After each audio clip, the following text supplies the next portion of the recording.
Hello everyone. हमने 8th unit खत्म कर ली थी। 8th नहीं, 7th यूनिट खत्म कर ली थी। और 7th यूनिट का नाम क्या था? Dual nature of matter and radiation. उससे आगे आज हम स्टार्ट करेंगे यूनिट 8th यूनिट आज स्टार्ट कर देंगे। और 8th यूनिट का नाम है atom and nuclei. Atom and nuclei, ये इस यूनिट का नाम है। इसके अंदर दो चैप्टर हैं। एक चैप्टर में सीधा सीधा हम एटम पढ़ेंगे और दूसरे चैप्टर में सीधा सीधा न्यूक्लियाई। सबको पता है एटम के अंदर क्या होता है? न्यूक्लियस होता है। न्यूक्लियस के अंदर क्या होंगे? Protons and neutrons. Nuclei chapter में हम पूरे चैप्टर में केवल और केवल न्यूक्लियस के बारे में पढ़ेंगे। तो न्यूक्लियस के बारे में कुछ खास नॉलेज नहीं है। अब तक जो हमने पढ़ा है वो यही पढ़ा है कि न्यूक्लियस के अंदर प्रोटॉन न्यूट्रॉन होते हैं, इलेक्ट्रॉन्स बाहर चक्कर लगाते हैं। तो एटम को अलग से एक चैप्टर बना के पढ़ेंगे जिसमें इलेक्ट्रॉन चक्कर लगा रहा है, तो उस इलेक्ट्रॉन के बारे में सारी जानकारी। और न्यूक्लियस के अंदर प्रोटॉन न्यूट्रॉन होते हैं उसके बारे में सारी जानकारी। तो पूरी की पूरी यूनिट केवल और केवल एटम के ऊपर है और उसके न्यूक्लियस के ऊपर है। यहाँ पे हमें बहुत कुछ ऐसा सीखने को मिलेगा जो अब तक हमें बिल्कुल बिल्कुल बिल्कुल नहीं पता। ठीक है, तो पहले कौन सा चैप्टर हम स्टार्ट करने वाले हैं? Atom. 8th unit, chapter 1, atom. Atom में क्या है? फर्स्ट क्वेश्चन, पहले क्वेश्चन से बात कर लेते सीधा सीधा कि भाई क्या क्या क्वेश्चंस है, वरना तो इंट्रोडक्शन में वीडियो चली जानी है। 2 मिनट एक क्विक बता देता हूं कि इसमें हमें क्या क्या पढ़ना है। एक तो पढ़ना है आपको रदरफोर्ड एटॉमिक मॉडल। ऐसे तो थॉमसन मॉडल भी होता है, Rutherford atomic model. Rutherford model के बारे में पढ़ना है, एक क्वेश्चन यहां से बनेगा।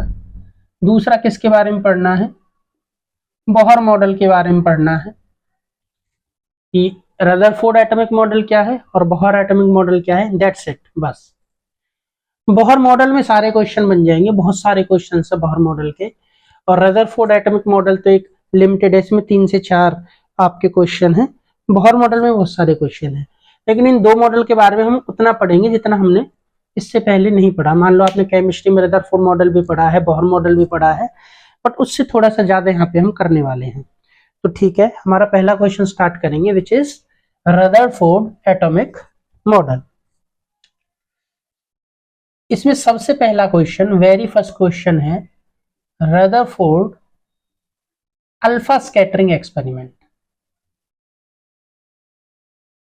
Alpha scattering experiment.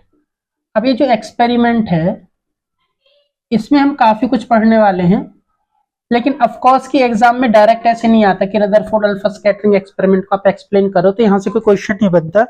इसके बाद जो क्वेश्चन होगा वो होगा रदरफोर्ड एटॉमिक मॉडल एक्सपेरिमेंट, और उससे रिलेटेड रिजल्ट पढ़ेंगे। उस रिजल्ट के बेसिस पे एक मॉडल बनाया गया है जिस मॉडल का नाम रख दिया गया है हमारा रदरफोर्ड एटॉमिक मॉडल। तो इसको हम सिर्फ इसलिए पढ़ रहे हैं ताकि हम इससे अगले क्वेश्चन को समझ सकें, वो एग्जाम पर्पज है। तो ये किस पर्पज में काम आता है? ये काम आता है आपका एंट्रेंस एग्जाम के लिए। ये जो पूरा टॉपिक है एंट्रेंस एग्जाम में ये आपका बेस बनाएगा कि भी हम रदरफोर्ड के जो क्वेश्चन कर रहे हैं किस एक्सपेरिमेंट के बेसिस पे कर रहे हैं। ये आपने ऑलरेडी पढ़ भी रखा होगा केमिस्ट्री में, लेकिन अब हम इसको दोबारा से पढ़ेंगे। रदरफोर्ड अल्फा स्कैटरिंग एक्सपेरिमेंट का सबसे पहले आपको सेटअप लिखना है कि भाई सेटअप में हमारे पास क्या है। तो सेटअप में क्या है? हमारे पास एक रेडियो एक्टिव एलिमेंट है जिसको हमने लेड कैविटी में बंद कर रखा है। ये कैविटी है लेड की, लेड मटेरियल से बनी हुई कैविटी है, एक जगह है, एक बॉक्स है, लेड कैविटी। मैं इस बोर्ड पे जो भी करा रहा हूं वो कुछ इस तरह से करा रहा हूं कि अगर आप बोर्ड के लिए साफ साफ नोटबुक में लिख लोगे तो इसके अलावा और कुछ नहीं है, बिल्कुल सेम आप उसमें लिख के आ सकते हो। ओके, तो सारे टॉपिक को मैं एक तरीके से फेयर नोटबुक के हिसाब से लिखवा रहा हूँ। ऐसे नहीं कि बस समझा दिया उसके हिसाब से आप नोट क्या करोगे, सब कुछ नोट करना है जो भी मैं इसमें बता रहा हूँ। तो लेड कैविटी आपके पास है और लेड कैविटी में एक रेडियो एक्टिव सब्सटेंस आपका रखा हुआ है। रेडियो एक्टिव मटेरियल या सब्सटेंस।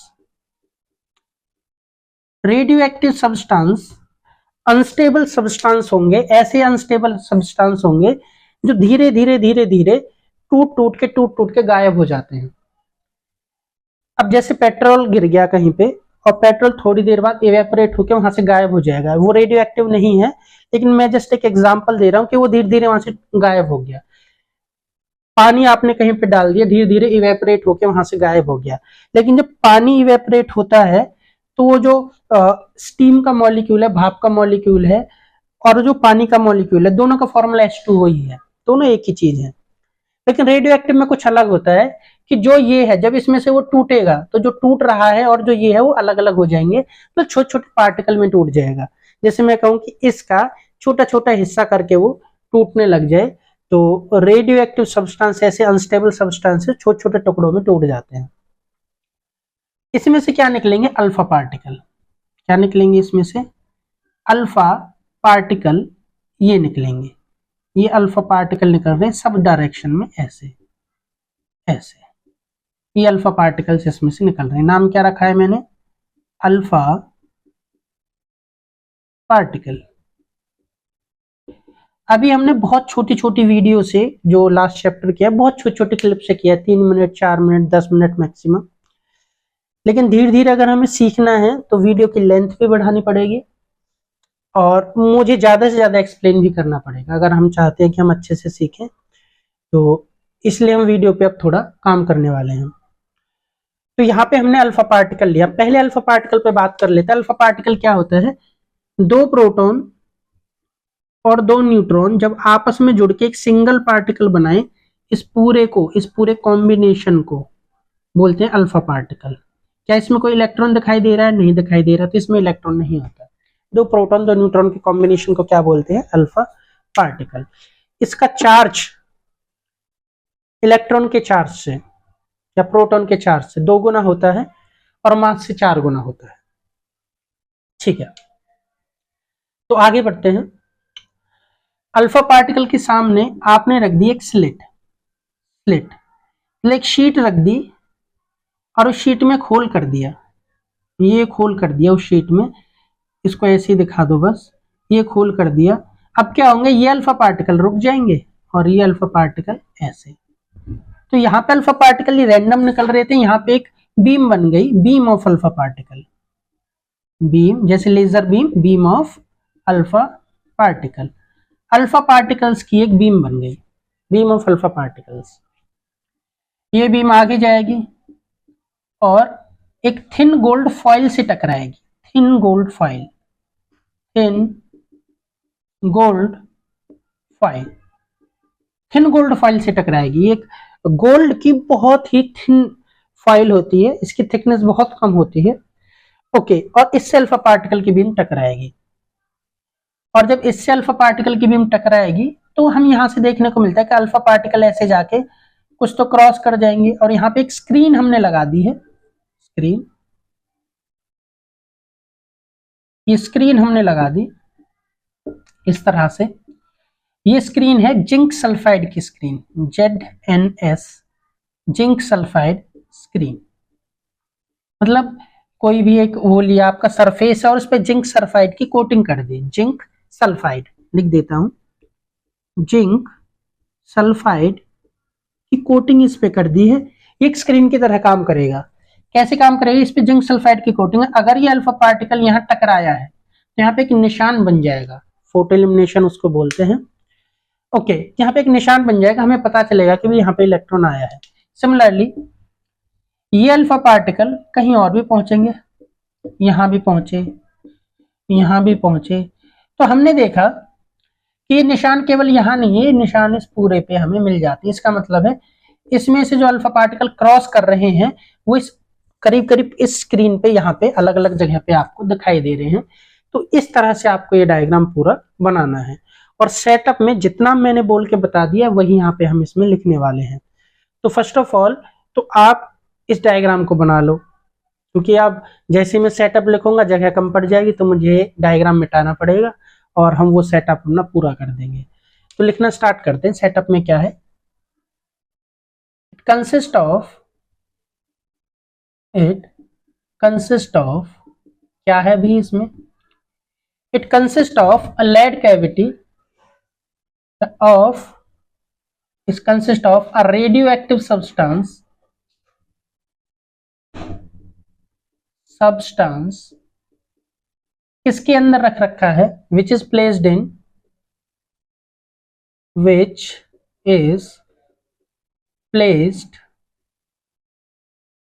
in lead cavity। किसके अंदर रखा गया है इसको, लेड कैविटी के अंदर रखा गया है एक रेडियो एक्टिव सब्सटेंस को।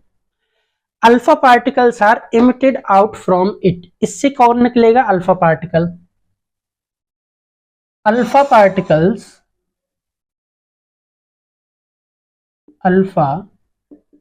Particles are emitted from this source,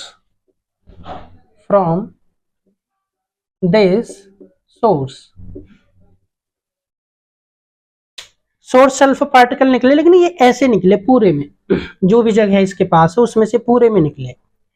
एक स्लिट यूज करेंगे, this is a slit, lead की स्लिट है वैसे, एक स्लिट यूज करेंगे, इसको स्लिट बोलते हैं कि भाई पूरा इसने कवर कर लिया और बीच में थोड़ी सी जगह है पास करने के लिए, एक स्लिट यूज करेंगे और वो हमें बीम ऑफ अल्फा पार्टिकल बना के देगी। एक सीधी रेखा में अल्फा पार्टिकल जाएंगे। A slit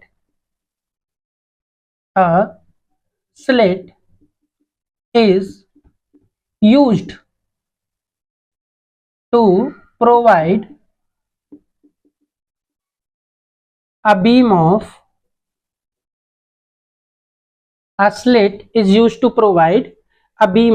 alpha particles। Beam of alpha particles provide कर दी।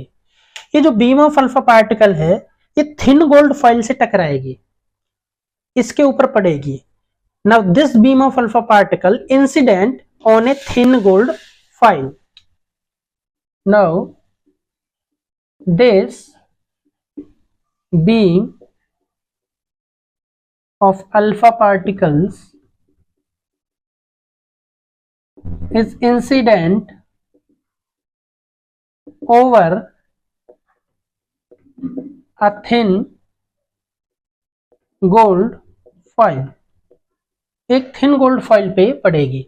आप जो भी डायग्राम बनाओ इसको ऊपर और नीचे लिख सकते हो या फिर इसको साथ में लिख लो, इसको साइड में बना लो, लेकिन ऐसे मिक्सअप नहीं होनी चाहिए जगह की वजह से। इस तरह से मैं इसको कर देता हूं, ये इस तरह से मैंने इसको कर दिया, ये लिया।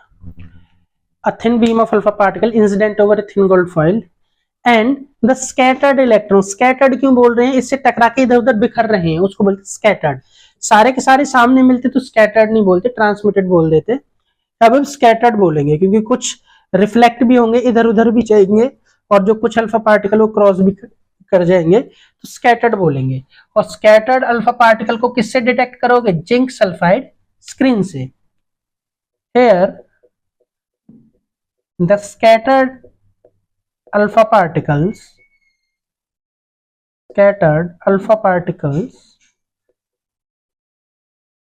आर डिटेक्टेड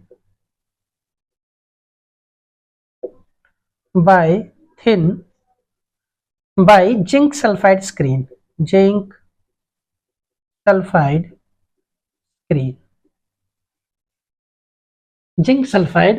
screen से हम क्या कर देंगे, इसको डिटेक्ट कर लेंगे, है ना। अब यहाँ पे हम क्या करने वाले हैं, जैसे हमारी जो वीडियो है 5 मिनट की हो गई होगी, 7 मिनट की हो गई होगी, उसको अपलोड करने में भी इजी रहता है। आप इसको नोट कर लो, ये आप अपना डायग्राम बना लो।